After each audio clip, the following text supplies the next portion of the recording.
100-meter left. Run faster. Come on. One light stand on tomorrow. Run until you die. My basketball coach asked me to run frequently. Yesterday, I ran. The next day, I ran. But at that time, I was afraid that tomorrow I couldn't run anymore. The finish line was ahead of me, but my vision blurred. I collapsed, losing consciousness. When I woke up, I ended up in the hospital. But why? A healthy heart pumps at around 60 to 80 beats per minute. But believe it or not, mine was always under 50, sometimes dropping just below 30. I needed a minor surgery. The doctor implanted a pacemaker to regulate my heartbeat. Of course, no more basketball, no more running, and I would have to carry this device for life, with regular checkups 3 or 4 times a year.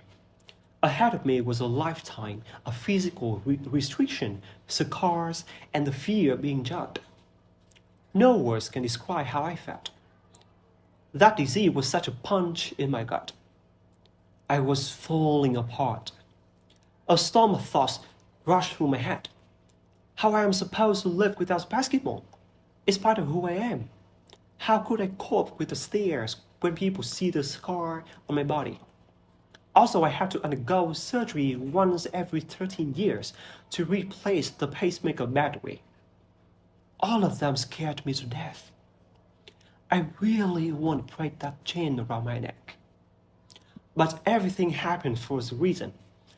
At first, disruption may seem like a breakdown. But in fact, it can actually lay the foundation for the future growth.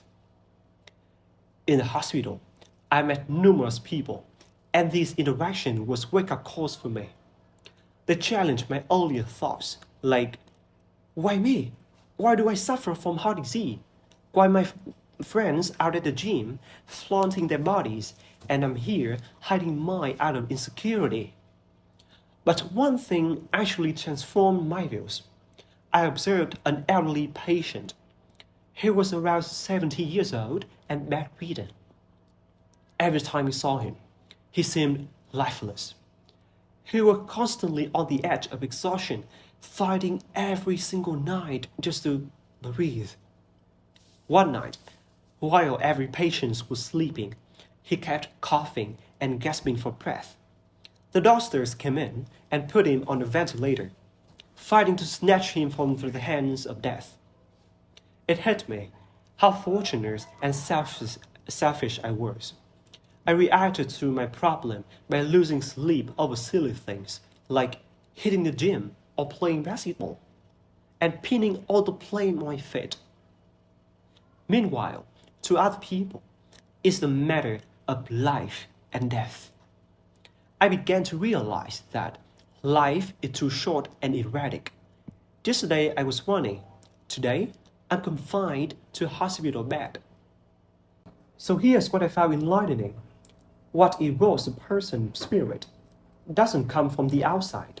It comes from the constant negativity inside. It wasn't the pacemaker dragging me down. It was my own shallow perspective leading me astray. I changed my mindset. I didn't complain about my illnesses. I said thank you to them. I learned to adapt to hardships. Regular medical checkups, I considered my privilege. By doing so, I could keep a thorough check on my health.